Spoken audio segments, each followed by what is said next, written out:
اعوذ باللہ من الشیطان الرجیم بسم اللہ الرحمن الرحیم السلام علیکم ورحمۃ اللہ وبرکاتہ۔ آپ تمام لوگوں پر سلامتی ہو اور اللہ تعالیٰ کی بے پناہ رحمتیں اور برکتیں ہوں۔ نبوت، مقام نبوت خالصتاً وہبی ہوتا ہے، اللہ تعالیٰ کی طرف سے عنایت کردہ ہوتا ہے۔ نبوت جس شخص کو ملتی ہے اس میں نبی کی ذاتی خواہش، ذاتی آرزو، ذاتی ہنر، ذاتی کسب شامل نہیں ہوتا۔ یعنی کہ جو نبی ہوتا ہے جب سے وہ پیدا ہوتے ہیں اور مقام نبوت ملنے تک اللہ تعالیٰ یقیناً ان کی ہر مرحلے پر رہنمائی کرتے ہیں، لیکن مقام نبوت جو ملتا ہے وہ اللہ تعالیٰ کی منصب سے، اللہ تعالیٰ کی رضا سے، اللہ تعالیٰ کی خوشنودی سے اور اللہ تعالیٰ کی طرف سے ہی ملتی ہے۔ اس کی ایک مثال فرعون، محل فرعون میں، فرعون کے دربار میں حضرت موسیٰ کی پرورش، بچپن سے کس طرح سے کن مراحل سے حضرت موسیٰ کی پرورش ہوئی، وہ اس لیے کہ حضرت موسیٰ کو اس زمانے کے سپر پاور، اس زمانے کے زمین کے سب سے بڑے بادشاہ کو چیلنج کرنا تھا، اور اللہ تعالیٰ کو ان کو وہ اسرار و رموز، وہ درباری آداب سکھانے تھے، اس لیے اللہ تعالیٰ نے ان کی پرورش محل فرعون میں ہی کروائی۔ ہمارے پاس کہا جاتا ہے آگ لینے گئے تھے، پیمبری مل گئی حضرت موسیٰ کے بارے میں۔ یہ بالکل ایسا ہی ہوتا ہے کہ حضرت موسیٰ کو پتہ بھی نہیں تھا، اور جب وہ پہنچے کوہ طوا پر پہنچے تو اس جگہ پر مقام طور پر اللہ تعالیٰ نے ان کو نبوت سے نوازا، اور اللہ تعالیٰ ہی اپنے بندوں میں سے یہ سلیکشن کرتے تھے کہ کس شخص کو نبوت سے نوازنا ہے۔ اس کی قرآن میں ہمیں یہ پتہ چلتا ہے ان اللہ اصطفیٰ، بے شک اللہ نے چن لیا آدم کو، ونوح اور حضرت نوح کو، وآل عمران کو، وآل ابراہیم اور آل ابراہیم کو، علی العالمین تمام عالم پر، ذریتم بعضها من بعض اور ان کی ذریت میں سے بعض کو بعض پر، جیسے کہ حضرت محمد رسول اللہ ذریت ابراہیمی ہی میں سے تھے۔ حضرت محمد رسول اللہ صلی اللہ علیہ وسلم پر مقام نبوت کا اختتام ہو گیا، یعنی کہ قیامت تک اب اللہ تعالیٰ کی طرف سے رہنمائی کی صورت صرف ایک ہی ہے، وہ ہے الکتاب قرآن مجید، جو حضرت محمد رسول اللہ پر نازل ہوئی۔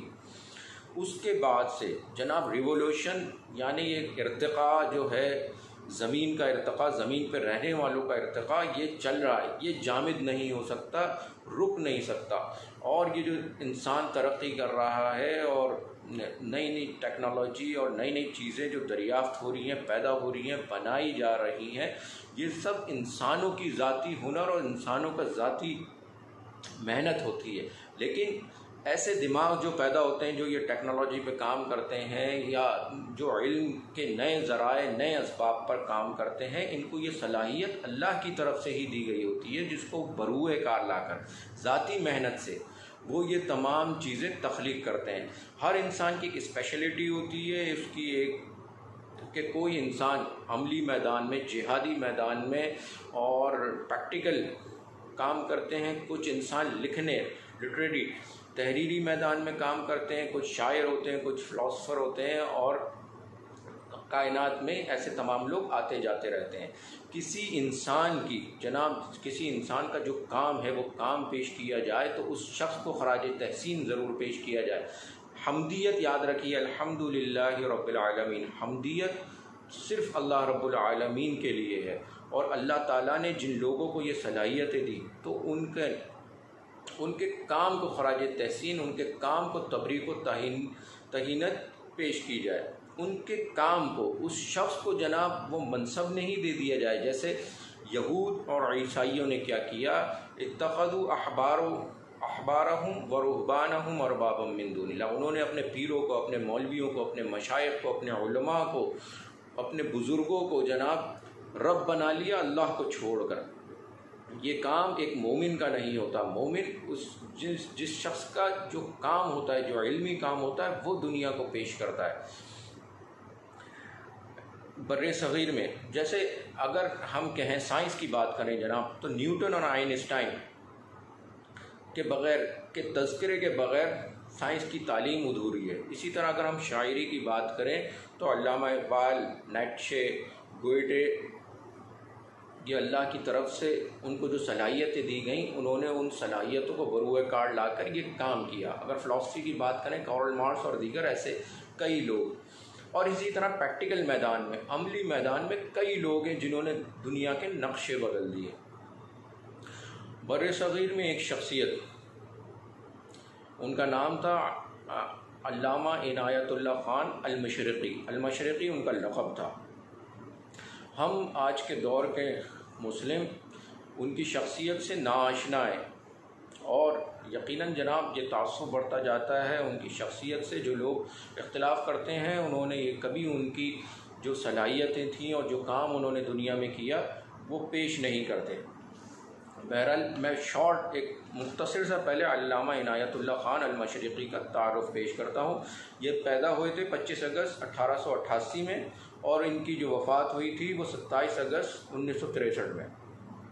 امرتسر میں پیدا ہوئے تھے اور لاہور میں ان کا انتقال ہوا تھا۔ 18 سال کی عمر میں پنجاب یونیورسٹی سے ایم اے ریاضی یعنی میتھمیٹکس میں فرسٹ پوزیشن 1906 میں انہوں نے کلیئر کر کے پوری دنیا کو حیران کر دیا تھا۔ یہ ورلڈ ریکارڈ ہے جو آج تک قائم ہے کہ 18 سال کی عمر میں وہ ایم اے ریاضی فرسٹ پوزیشن میں کلیئر کر لیا تھا۔ اس کے بعد وہ انگلینڈ گئے تھے پڑھنے کے لیے، اور کیمبرج یونیورسٹی سے 1912 اور 13 میں ایک ہی وقت میں 4 tripos honours, wrangler scholar, bachelor scholar, foundation scholar اور میکینیکل انجینئرنگ میں فرسٹ پوزیشن، فرسٹ، اور ایک سبجیکٹ میں انہوں نے سیکنڈ پوزیشن وتھ اسکالرشپ یعنی وظائف کے ساتھ حاصل کر کے پوری دنیا کو حیران کر دیا تھا۔ اور اس وقت یونیورسٹی، کیمبرج یونیورسٹی نے یہ اعتراف کیا، انہوں نے یہ بتایا کہ پورے یورپ میں، پورے انگلینڈ میں، پورے یو کے میں 800 سال کی ہسٹری میں ایسا طالب علم نہیں ہوگا کہ جس نے ایک ہی وقت میں 4 ٹرائپوز وتھ پوزیشن کلیئر کر کے، اور یہ ورلڈ ریکارڈ ہے جو آج تک قائم ہے۔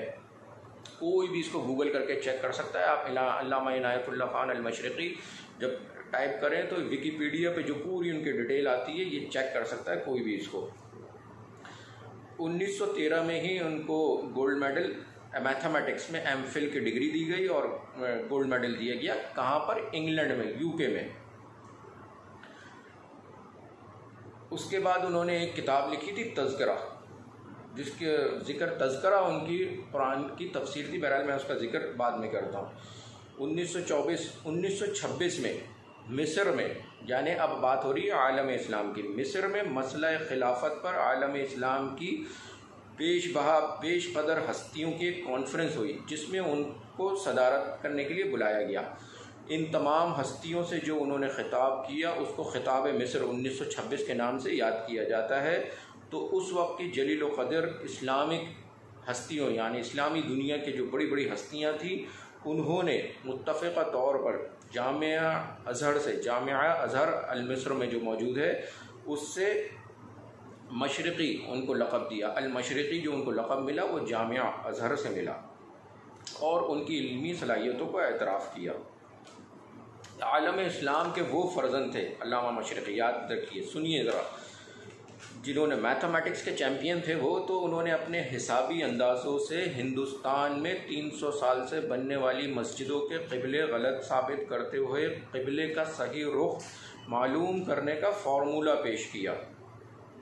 سوچئے ذرا کہ ہندوستان میں جو مساجد تھیں اس زمانے میں ان کے تمام قبلے جناب مختلف تھے، اور یہ جو کریکشن کی علامہ مشرقی نے کی۔ 1945 میں جناب مروجہ مغربی جمہوریت کو زبردست مافیا کی سازش ثابت کرتے ہوئے حقیقی اسلامی فطری جمہوریت کا فارمولہ طبقاتی طریقے انتخاب کی صورت میں پیش کیا۔ یعنی ہمارے پاس آج تک عالم اسلام میں بہت سارے لوگ یہ سمجھتے ہیں کہ مغرب کے بنائے ہوئے جمہوری نظام یعنی الیکشن اور ووٹنگ سسٹم سے وہ اسلام نافذ کریں گے، اسلامی انقلاب لے کر آئیں گے، اور آئینی طور پر اور معاشر میں اقداری طور پر یعنی بندوں کو تبدیل کر کے اسلام نافذ کریں گے۔ ہمارے پاس آج بھی جناب ایسے لوگ موجود ہیں، یہ سمجھتے ہیں کہ مغرب کے بنائے ہوئے جمہوریت کے اصول پہ اسلام نافذ کریں گے، اور اس کو انہوں نے مافیا کی سازش قرار دیا جمہوری نظام کو، برطانیہ کے بنائے ہوئے۔ 1924 میں 36 سال کی عمر میں اپنی کتاب تذکرہ کی پہلی جلد مکمل کی، جو سائنس کی روشنی میں قرآن کریم کی پہلی تفسیر تھی۔ روئے زمین پر سائنٹیفک بنیادوں پر قرآن کی پہلی تفسیر نہیں، روئے زمین میں غلط کہہ رہا ہوں، کیونکہ مورس بکولے، ڈاکٹر مورس بکولے جو فرینچ تھے، انہوں نے بھی قرآن میں جو سائنٹیفک وے میں جو قرآن کی چند آیات کی تفسیر کی۔ بر صغیر میں پہلی تفسیر تھی جو سائنس کی روشنی میں قرآن کریم کی گئی، وہ 1924 میں تذکرہ کی پہلی جلد آئی تھی، اور اسی تذکرہ کی بنیاد پر ان کی نوبل پرائز کے لیے نامینیشن ہوئی تھی یورپ میں، اور ان سے یہ شرط کنڈیشن لگائی گئی تھی کہ وہ اس کو ٹرانسلیشن کی اجازت دے دیں، لیکن انہوں نے اس کی اجازت نہیں دی، اس وجہ سے وہ ان کی جو ہے نامینیشن شاید رہی یا واپس لے لی گئی۔ البرٹ آئنسٹائن کو کون نہیں جانتا؟ جناب البرٹ آئنسٹائن نے ان کے چند مقالات کا مطالعہ کر کے بر صغیر کا بہترین دماغ قرار دیا تھا علامہ مشرقی کو۔ یہ تمام باتیں ہم علامہ مشرقی کے بارے میں نہیں جانتے کہ عالم اسلام کے کتنے نایاب ہیرا تھے وہ۔ خاکسار، میں ابھی اس وقت ان کے پولیٹیکل ویوز پہ بات نہیں کرنا چاہتا، انہوں نے ایک خاکسار تحریک جس کو ان کو مخالفین بیلچہ تحریک کہتے تھے، وہ ہندوستان میں برپا کی تھی۔ بہرحال اب میں جو ان کی ایک حوالہ پڑھنا چاہتا ہوں، اور یہ جو اس کتاب کا میں بعد میں ذکر کروں گا، کہتے ہیں جناب یہ 1937 میں انہوں نے لکھا تھا، یعنی آج سے تقریباً 80-85 سال پہلے۔ موجودہ مسلمان اس خدا کو ماننے والی قوم کو جس کے بتائے ہوئے سورج میں 10 لاکھ برس سے 1 انچ، 1 پل، 1 رتی، 1 ماشا، 1 ذرے کا فرق نہیں آیا، کیا موت آ گئی کہ اس مسلمان کا آج تمام چرخہ ڈھیلا پڑا ہے، اس کی کوئی چول کی باقی نہیں رہی، سب درزیں و شگاف ہے۔ ادھر ہندوستان اور دوسرے اسلامی ملکوں میں مسلمانوں کے مٹے ہوئے نشانوں کو غصے اور رنج سے دیکھتا ہوں کہ یا الہی یہ ماجرا کیا ہے۔ جناب یہ 80-85 سال پہلے یہ علامہ مشرقی لکھ رہے ہیں، اور آج کے دور میں، آج 2020 میں بھی ہم اگر اپنے اوپر رکھ کے میں جو سنا رہا ہوں اس کو پڑھیں۔ یہ آج کل کے قروا نما قلندر اور بوزنا و قل اعوذ سے کیا فی الحقیقت تیرے انہی پرستاروں کی اولاد ہیں جنہوں نے اندلس میں قصر الحمرا اور ہندوستان میں روضہ ممتاز محل کی بنیادیں رکھی تھی۔ ہندوستان کا چیتھڑوں اور ہچکلوں میں پلا ہوا مسلمان آج مغرب کی زندہ اقوام کی ہر خوبی، ہر صحت اور ہر چستی کے سامنے مات ہو جاتا ہے، اور اگر آنکھیں اندھی نہ ہو تو آج ان اقوام کی آسمان پر بے خطر اڑنت، ان کا زمین پر ہیبت انگیز تمکن اور سمندر پر جابرانہ تسلط مسلمان کو خدا اور خدا کا قانون یاد دلانے کے لیے کافی ہے۔ کن کے بارے میں کہہ رہے ہیں؟ انگریزوں کے بارے میں 1937 میں کہہ رہے ہیں۔ اور آج بھی جناب اگر ہم ایشیا کے، انڈو پاک کے مسلم یا تمام انسان دیکھیں، یورپ کی ترقی کو دیکھیں، انگلینڈ امریکہ کی ترقی کو دیکھیں، تو جناب پھر دوبارہ سے اپنے ذہن میں یہی سب کچھ رکھ کے ان کی اس تحریر کو پڑھیں۔ لیکن اسی مسلمان کے باپ دادا کا اس روئے زمین پر 1000 برس تک قرآن کو ہاتھ میں لے کر اپنی کبریائی کا ڈنکا بجانا، اور یورپ کا اس کے زور کے سامنے قرنوں اور صدیوں تک مات رہنا، میرے نزدیک طالب علمی کے زمانے سے ہی اس امر کی قطعی دلیل رہا ہے کہ دنیا کے تمام موجودہ ترقی قرآن اور صرف قرآن کو سمجھ کر ہوئی ہے۔ یورپ اگر اس وقت قرآن کو سمجھے ہوئے مسلمان کا ساگر نہ بنتا تو آج اس قدر سربلند ہرگز نہ ہوتا۔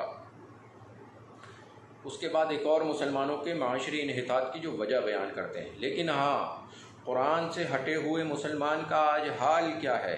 اس کی ورثے میں آئی ہوئی کوئی خوبی آج خوبی نہیں رہی، آج مسلمان کے ہر قمری مہینے کا حساب غلط ہے. سنیے جناب، عید اور رمضان کا حساب غلط ہے. نماز کے اوقات جس کے متعلق القرآن میں کتابا موقوتا کہا گیا غلط ہے، یعنی مقررہ وقت پر کانٹیکٹ پریئر جو قرآن میں آیا اس کے بارے میں یہ کہہ رہے ہیں کہ وہ حساب کتاب غلط ہے. لباس کی پاکیزگی کا معیار غلط ہے، اس کی بنائی ہوئی عمارتیں بدصورت اور بے ڈھنگی ہیں. اس کے روزمرہ کے اوقات کی تقسیم غلط ہے. اس کے اٹھنے بیٹھنے، کھانے پینے، سونے اور کام کرنے کے اطوار غلط ہیں. اس کے گھر کی صفائی کا تخیل غلط ہے. اس کا انشاء غلط ہے، اس کی املا غلط ہے، اس کی زبان غلط ہے اور اس کے بدن کی حرکتیں غلط ہیں. آداب اور اشتعال غلط ہیں. اس کا ادبی اور علمی مذاق غلط ہے. اس کے معاملات غلط ہیں، معمولات غلط ہیں، عبادات غلط ہیں، کردار و افعال غلط ہیں. مسلمان کی شکل و شباہت اور معاشری وضاقتہ کو دیکھ کر آج مسلمان پہچانا نہیں جاتا کہ یہ قرآن کا پیدا کیا ہوا مسلمان ہے. اس کے بعد بات کو کنٹینیو رکھتے ہیں. یہ مسلمان یعنی 1937 میں اس زمانے کے مسلمانوں کا حال بیان کر رہا ہے، اور جس کو آج بھی ہم مسلم اپنے اوپر رکھ کر دیکھیں اور سوچیں. ادھر مسلمان کے تمدن کی کل اس طرح بگڑی ہے، اور ادھر مولوی اور ملا کے بنائے ہوئے دین کی اپنے زعم میں صحت اس قدر پیچیدہ اور وضاحت اس قدر مکمل ہے کہ الامان. اب سنیے جناب، عورتوں کے حیض نفاذ کے مسئلے اس باریک بینی اور لطف سے سر عام دہرائے جاتے ہیں کہ پورا میڈیکل کالج کا لیکچر معلوم ہوتا ہے. استنجا کے ایسے مکمل طریقے، ڈھیلوں کو آر پار کرنے کے لطیف ڈھنگ، پیشاب کے آخری قطروں کو نچوڑنے کے کرتب، غسل کے امتناعی آداب، برتن اور کنویں پاک کرنے کے بے شمار اسالیب، مرد و زن کی شہوتوں کے تناسب کا صحیح حساب، نطفہ منی کی قسمیں، عورتوں کے آپس میں زنا کرنے کے حیاسوز طریقوں کی پوری توضیح ہے، اور پھر نرمی سے ان کی ممانعت. جناب یہ تمام یہ بتا رہے ہیں، یہ تمام ہمارے فقہی مسائل میں یہ ساری چیزیں موجود ہیں. نہیں، بیوی کو شریعت کی طرف سے ہدایت کہ اگر خاوند کو شہوت نفسانی اونٹ کی پیٹھ پر نمایاں ہو جائے تو اس پر لازم ہے کہ پورا کرے. الغرض مسلمانوں کا یہ 36,000 شہروں کو 12 برس میں سر کرنے والا دین ملائے محترم کی، سنیے جناب، 36,000 شہروں کو 12 برس میں سر کرنے والا دین ملائے محترم کی مہربانی سے آج ایک خاصا بھلا کوک شاستر معلوم ہوتا ہے. ان تمام مسئلوں سے جو مسجد کے ملائی دین کی جان ہے، ایک اجنبی شخص کو یہ معلوم ہوتا ہے کہ مسلمان کی آج کل کی تہذیب کوئی بہت بڑی صحیح، بہت بڑی علمی اور عظیم الشان تہذیب ہوگی، جس میں اتنی چھوٹی چھوٹی باتوں پر بھی عظیم الشان دفتر لکھ رکھے ہیں. قرآن کریم کے دستور العمل سے مسلمانوں کا سروکار اکثر معلوم نہیں ہوتا. معصوم اور انجان نوجوانوں کو ملا حیاسوز مسئلے شوق سے پڑھا کر ادھر اپنے پلید نفس کو موٹا کر رہا ہے، اور ادھر یہ حالت ہے کہ قوم کی معاشری زندگی کا ایک ایک شعبہ حرف غلطی کی طرح مٹائے جانے کے قابل ہے. اور اس کے بعد یہ پھر فقہی باریکیوں پر غلط عمل کا انجام بتاتے ہیں. کیسے؟ دور کیوں جائیں؟ کسی اوسط شرعی مسلمان کو کسی اوسط ہندو، جاپانی یا انگریز کافر کے سامنے کھڑا کر دو. میں پھر اگین یہ کہہ رہا ہوں، ریپیٹ کر رہا ہوں اپنی طرف سے، کہ ہم اپنے اوپر آج کے دور کے مسلمان یہ اپنے اوپر رکھ کے دیکھیں. کیا کہہ رہے ہیں؟ کسی اوسط شرعی مسلمان کو کسی اوسط ہندو، جاپانی یا انگریز کافر کے سامنے کھڑا کر دو. مسلمان آج دور سے اپنی ہر بات میں پریشان حالی کے باعث فوراً پہچانا جائے گا. اس کی ٹوپی میلی اور کپڑے گندے ہوں گے، اس کے کلام بے تکے اور پریشان ہوں گے. اس کے گھر میں اللہ ہی اللہ ہوگا، استغفر اللہ، اس کے گھر میں اللہ ہی اللہ ہوگا. اس کی بدنی صفائی قابل نفرت ہوگی. یوم ابیضت وجوہ وتسودت وجوہ، یعنی یہ جو قرآن کی آیت ہے اس کا مطلب ہے کہ بعض چہرے سفید اور بعض چہرے سیاہ. کا سما صاف بندہ ہوگا، اس کی کہی ہوئی بات جھوٹ اور مبالغہ آمیز ہوگی، اس کی ساکھ کچھ نہ ہوگی، وہ اپنے شرعی غسل کے باوجود ناپاک ہوگا، اس کی داڑھی سے 5 وقت وضو کے باوجود بو آتی ہوگی، اس کے دانت روزانہ مسواک ہوتے ہوئے متعفن ہوں گے، اس کے گھر کے اندر کوڑے کے ڈھیر ہوں گے، اس کے کھانے پر مکھیاں بیٹھتی ہوں گی، اس کے بچے گندی گالیاں نکالتے ہوں گے، ان کے منہ میں غلیظ اور خلاف تہذیب باتیں ہوں گی، وغیرہ وغیرہ۔ لیکن ان تمام باتوں کے باوجود مسلمان کے معاشری تخیل کی ہوا اس قدر بگڑ چکی ہے کہ وہ ان فقہی مسائل کی ایک سطحی اور قرآنہ تقلید کے باعث اپنے آپ کو بے گمان پاکیزہ اور جنت کے گدوں پر بیٹھنے کا حقدار سمجھتا ہے، اور ہندو اور انگریز کو بے شک جہنم کا ایندھن۔ کیا یہ تمام منظر اس امر کی دلیل نہیں کہ یہ دینی اسلام کے یہ عمدہ اور مفید فقہی مسئلے بھی قرآن اور حدیث کی عظیم الشان تعلیم کی طرح بے اثر ہو چکے ہیں؟ بس جناب، یہ جو انہوں نے ایک خط کا جواب دیا تھا 4 اکتوبر 1937 میں مدیر الاصلاح، شاید کوئی میگزین تھا، اس میں یہ چھپا تھا۔ لیکن اس کے علاوہ یہ جو پورا میں نے تھوڑا سا پڑھا ہے، یہ ان کی ایک کتاب ہے، کتاب کا نام ہے مولوی کا غلط مذہب۔ بہرحال یہ ان کی کتاب ہے، میں نہیں کہہ رہا، اور یقیناً کنٹروورشل کتاب ہے مولوی کا غلط مذہب کے نام سے۔ لیکن جناب، اگر ہم یہ سمجھتے ہیں کہ کچھ چیزیں اس میں صحیح ہیں تو اس کو اڈاپٹ کر لیں اور قبول کر لیں، اور باقی چیزوں کو رد کر دیں۔ اس میں سے کوئی ایسا کرنے سے ان کی شخصیت پر یا میری اور آپ کی شخصیت پر کوئی اثر نہیں پڑتا۔ یہ جو کتاب ہے ان کی مولوی کا غلط مذہب، اس کا صفحہ نمبر 175 سے 177 میں نے آپ کے سامنے پڑھا۔